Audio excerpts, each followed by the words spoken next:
Hi, this is Mary Lovelace. I am going over the Assure My model that I use for my copyright lesson. To start off with, analyzing the learners. The class age that I decided to go with was high school. I thought this would be a great lesson to go over grades 9 through 12. It could be used and adapted and differentiated according to what grade level you are working in. But generally, I've focused on more of an older group of students that would be able to understand copyright law more in depth. As mentioned in the assignment, these are digital natives. We are dealing with Gen Z students at this time. And so these are students that have grown up with technology, not just with millennials where it first started coming out, but Gen Z does not remember a time where they did not have technology. So they're getting pretty savvy about it. They know this has just been their way of life. There's a blurred line between technology and school and home life. It's all cohesive together. And so I'm not really worried about them navigating the internet. Um, but I am concerned as an educator more about how they have little to no knowledge of copyright law. And so that's what I really focused on in my lesson was trying to make sure they know exactly what is copyrighted, what is not, what is protected, what is not, and so on and so forth. Because again, I'm not worried about the technology aspect of it. I'm more concerned about the copyright law itself. The standards that I chose were from the Texas School Librarian Standards. And I really wanted to dive into students being able to efficiently locate, accurately evaluate, and ethically use, and then clearly communicate information in various formats. Specifically on the ethically use, I think this goes really well with understanding copyright law. And then in Dimension 2, under Strand 1, learners and educators practice the ethical and legal use of information. Copyright law is legal use of information. And so in my presentation, I do talk about fair use a little bit, privacy, basically all of that, I think, is wrapped up in the lesson. So the objective that I wrote was given a body of creative work, students will be able to analyze each work to determine whether a copyrighted work or public domain work, and then use and credit each work accordingly.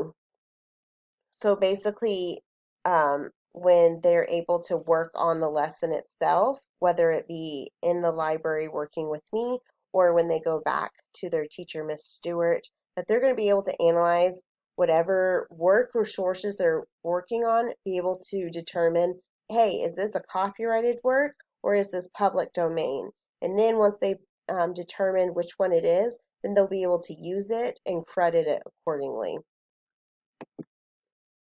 I included a few links within my presentation. I did not go over them in the presentation because it was lecture based and I really just wanted to focus on the copyright law itself. But I did find these videos. Some of them are from Common Sense, other ones are from other um, digital citizenship websites, but these focus not on digital citizenship, but on actual copyright, um, using things legally, making sure we go over everything accordingly. And then in order to utilize the resources, one, I'd have the students view the lecture video that I shared with you earlier. So then they can go through all the information and be able to review the lecture. I would also have them view the resource videos that I shared on the previous slide. And then as they're working on their project for their other teacher, these could be a great resource to reference back to whenever they're working through the project. And if they have any questions, they can go back. And then lastly, after I'm done with my lesson, the way that I would evaluate and revise for myself is I would go back and evaluate the lecture video that I posted and kind of give myself some feedback. What did I do well? What did I not? What would I include in there? I would also use the rubric that we create for this lesson to evaluate the students' grasp of copyright. So then as the teacher librarian, I can see, okay, these students are doing well on this, these are not. What can I do with the next lesson to be able to expand and build on this? And then Lastly, I would have another educator come in and observe my lesson in the library. Sometimes, teacher librarians, we're teaching and we're active and stuff, but being outside of the classroom, sometimes we can lose our touch a little bit. And so I would invite someone else to come in and observe me and give me pointers about if there's anything that they would add to my lesson. And that is how I use the Assure model in my lesson. Thank you.